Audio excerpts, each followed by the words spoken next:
ummadda muslimiinta aan ka baryayo inay kaalmo iyo garab eena siiyaan muslimka saacida dhib maanta yareena maanta caaciladan heysata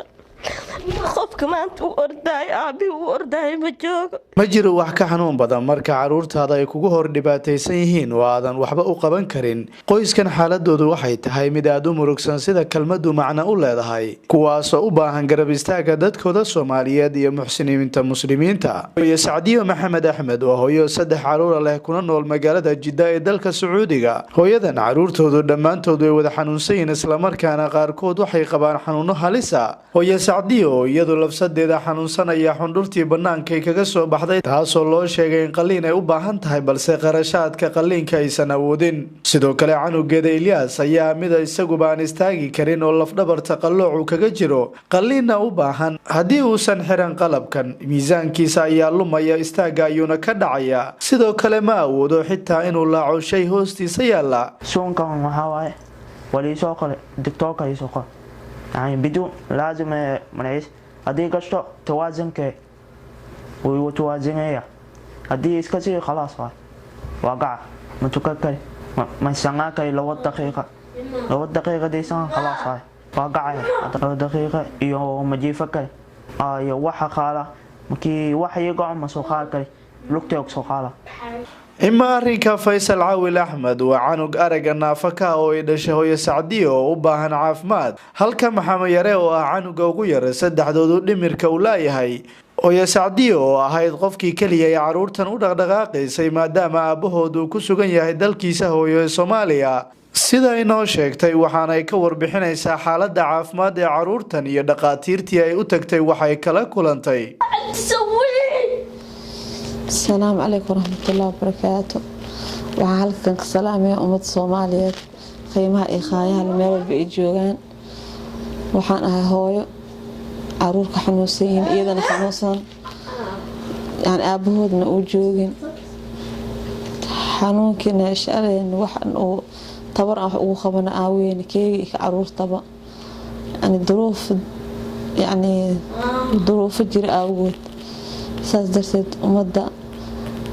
qiimaha leh muslimiinta walaalaha Soomaaliyeed waxa ka codsanayna wixii karaankooda daawo ah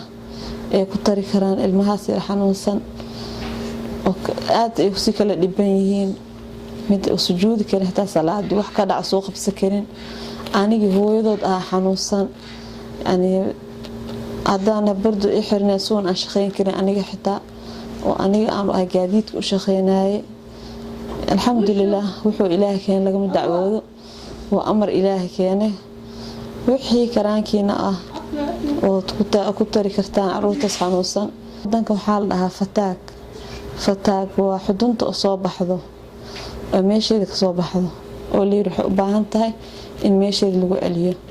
هدي أنا نحرانين سيدة سونك الأخترك إيسو قرأ وأن أمالينا إنه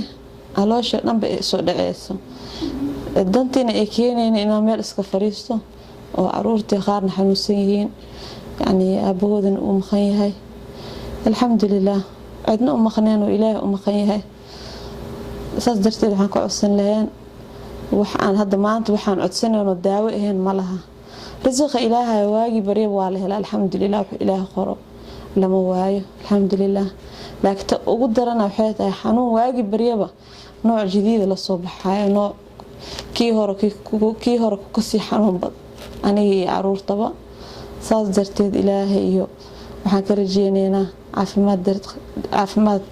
cindigiisa nooga timaado walaahi kan dhabarka ka xanuunsan dhaqtaro badan aan geynay mid wuxuu yiri 80,000 oo riyaal mid wuxuu yiri 90,000 oo riyaal midka ugu dambeeyay hadda aan geynay muddo bilo laga joogo 120,000 soo qoray kan isha ka xanuunsan isagana 22,000 amaliyada aniga hooyo ma xanuunsata ahay malafkeyga meel aan ku tuuray laakiin waxaas u sii badan ma ahayn 12,000 ahaa bisbardo waxa yani korka iska sii saaray ma ahayn kii ilmaha ama la wareegay halahan muddo 2 sano ah saas darteed yani kan kale ka yar Maxamedna dhinac madaxu shaac uga baahan yahay in raajadii dhakhtar waan geeyay raajada dhakhtarka lacag badan oo soo qoray سأسكولها شيخة كنت ورق إلها عفين دونه إسنا وقتك وقاعدتي مبلغ اللي شاعة القسارة يعني مبلغ وين النقطة يعني وحي اللي ساقبتنا ما بدير ولا شيء صدرت إلهي حكى رجينا إنه عندي صح خير خوادتك ولا لا نساعدان عثمان oo habaryar u caruurtan ayaa ah qofka hadda caawisa caruurtan maadaama walaasheed shaqadii ay gabtay waxay ka codsanaysaa ummadda Soomaaliyeed iyo dadka muxsiniinta inay garab istaagaan isla markaana caruurtan iyo hooyadood caafimaad loo helo. Assalaamu alaykum wa rahmatullahi wa barakaatuh. Magacaygu waa Umm Cusmaan. Waxaan dhashay gabadha hadda xanuunsaneed Saadiya Axmed. waxaan habaryar u ahay Faysal Ilyas Maxamed aan habaryar u ahay xaaladooda aad iyo aad looga soo deeriyo dhibaato aad iyo aad u weyn haysato xanuunkii hadee ku tahay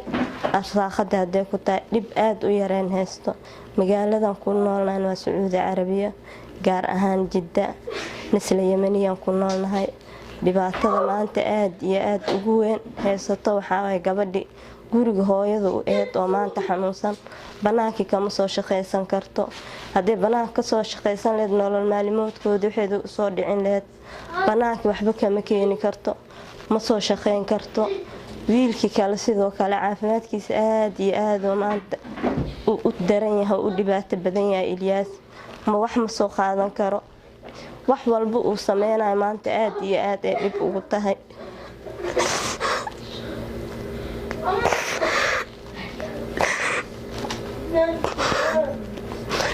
Faysal sidoo kale indhiyo ebarkii ahay maanta lixdiisii laxaad waxba kama arko wax ma qori karo wax ma akhrin karo wax ma qabsan karo nolosha ay ku noolyihiin waa nolol aad iyo aad u dhibaato badan noloshooda iyo arsaaqadooda waa wax meelaha laga keenaa carabta meelahaas ugu soo qaadaa iyada xaaladeeda aad iyo aad u dhib badan yahay wiilkii yar Maxamed sidoo kale akhligu ebarka yahay ayareen amaantana haysato waxaan weydiisanaa ummadda muslimiinta oo ummadda saacidaan inay garab weyn iyo kaalmo ayna siiyaan dhinaca caafimaadka arsaaqadii oo cariiri maanta ku jirto luqmadoodii maalin waa ee tahay oo maantadan la joogo noloshooda Ilaahay xaaladooda og wixii dabka lagu shiday wax maanta banaanka aan ka soo qaado ana maanta gaadiid u ah oo waxa carabtaas iyo meelahaas ka keenaa lagu noolyahay gurigan inta ka keena lagu noolyahay kiradii lama bixin karo kaarabada sidoo kale maalintii oo dhan mid wuxuu leeyahay habar dhabarkii xanuunay markaas iskala ooya dhabarkii wax kama soo qabsan karo ma taagnaan karo ma fadhiisan karo ma tukan karo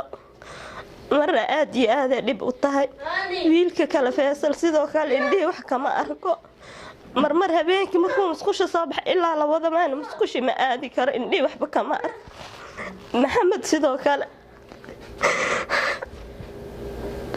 ummadda muslimiinta aan ka baryayo inay kaalmo iyo garab ayna siiyaan muslimka saacida dhib maanta yareena maanta caa'iladan haysato qofka maanta u orday aabi u orday ma joogo uu maqaya Soomaali u aade maanta wax maanta noo maqan oo alla maahane ma jiro iyo ummadda muslimiinta oo ummadda saacidaan inay kaalmo iyo garab siiyaan haddii muslimnimo jirto haddii walaaltinimo jirto dhibaatadan iyo rafaadkan lagu fiirsan oo garab lagu siiyo idinka niga baryayna